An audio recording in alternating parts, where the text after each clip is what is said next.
Hello and welcome to another video. This is my wife's Ford KA MK1 from 2008. We've had this car for the last 6 years and it has served us very well. It was used as a learner car for her and she has done many happy miles with it.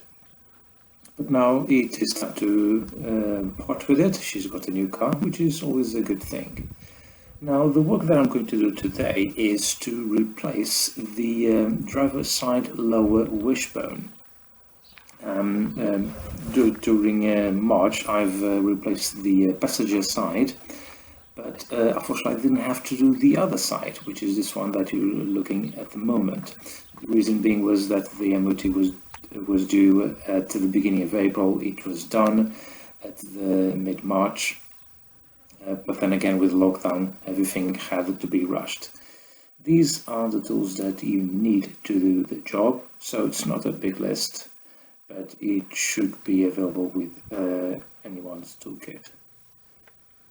Now, first to undo the wheel nuts, but I would like to advise anyone that safety is a must. Always use a protective gear, and make sure that the handbrake is on, and that you raise the car on a flat surface.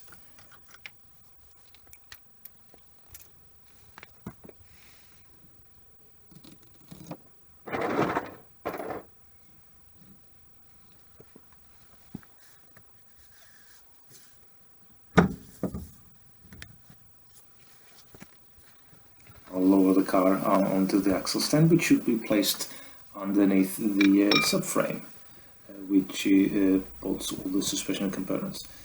Now this is the reason why the lower wishbone needs to be replaced. You can see that the rubber bushings have quite perished, although there was no knocking noises that you could hear under the car. It wasn't actually too bad, but these are past their best really. They are 12 years old, which is when the car was made. But everything else seems to be pretty much alright, and there's also no plane from the ball joint, which is good, but it's always a matter of time when these things start to give in and start to degrade even more, as it is with any old parts, old bolts and the nuts. Always just use a wire brush to remove loose grime and dirt and rust, and spray them with loads of penetrating oil. Remove now the anti-roll bar drop link with a 17mm open end spanner and a 15mm socket. And by removing this attachment, it will help to move the suspension strut more easily to remove the lower wishbone. Now with the 18mm open end spanner, just try to secure the top nut of the lower wishbone bolt, and then at the bottom with a 15mm socket, break the bolt with a breaker bar, because this is actually quite tight.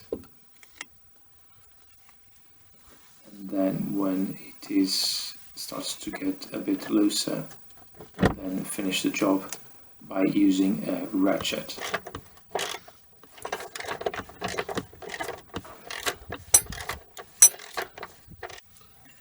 And of course the bolt stays in place, and then you just use the open end spanner to actually pull out the bolt, and repeat the same process on the other bolt of the wishbone.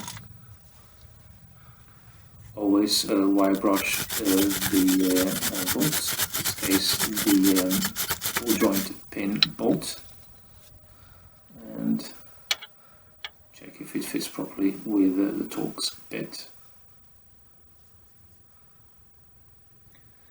It always helps to turn the steering wheel on several occasions, so just to keep the keys in the ignition in case you need, and then once you finish, just remove them and have the steering lock.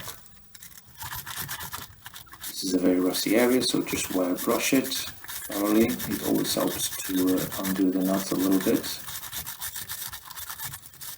A bit of penetrating fluid, break a bar, and then finish off with the ratchet, and it should come out well.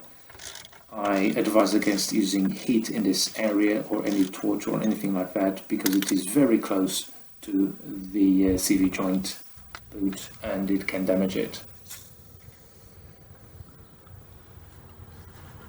Just a little bit more of penetrating fluid on the locking pin, and then if you lift the cap above the joint, there is a gap on the joint. Spray a little bit more fluid over there and it should really help with the removal of the pin. Always lefty loosey, righty tighty. This area is usually seized completely, and use very carefully with a breaker bar. And after a little bit of effort and a little bit of persistence, it will end up coming out.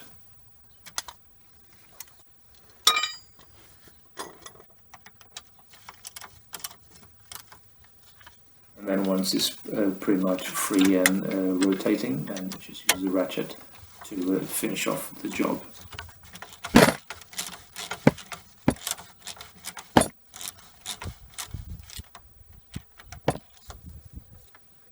You can see here that it is pretty much loose and it will come off very easily. Very rusty inside, but with a little bit of cleaning. And then it's time to remove the ball joint. Use a fork ball joint separator and basically beat the hell out of it. It will take a few minutes to remove it, but it will be worth it in the end. Remove the old wishbone, and then also just I would advise to clean up those areas, especially near the disc brake. That area that will receive the ball joint, it is fairly glassy still. Just give it a bit of extra clean. It's not really too much effort. And then just use some brake cleaner in order to wipe the disc. This is something I recommend all the time, to wipe the discs front and back, because there's always grease splatter from the penetrating fluid, and it's always good, a bit of extra safety to remove any grease on the surface of the disc brake. And here's a new part. This is a Moog lower wishbone. It is a good quality part. I've used a Moog suspension parts before, and it's been very happy with it.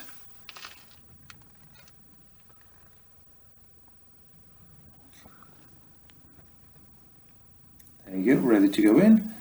And just the refitting is always the reversal of removal. So first of all, always slot the wishbone into the chassis and then bolt. This should be the very first thing to be done when we fit the wishbone onto this car.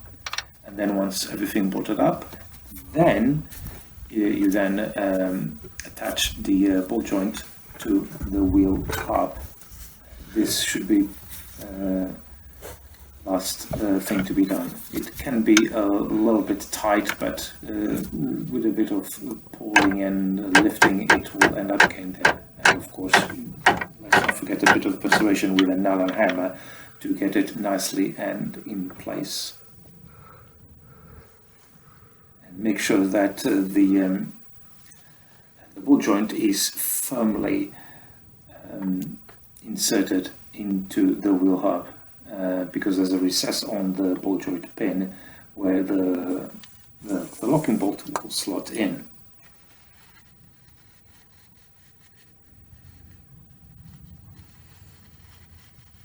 In this case, I used the same bolts as before. They were not damaged at all.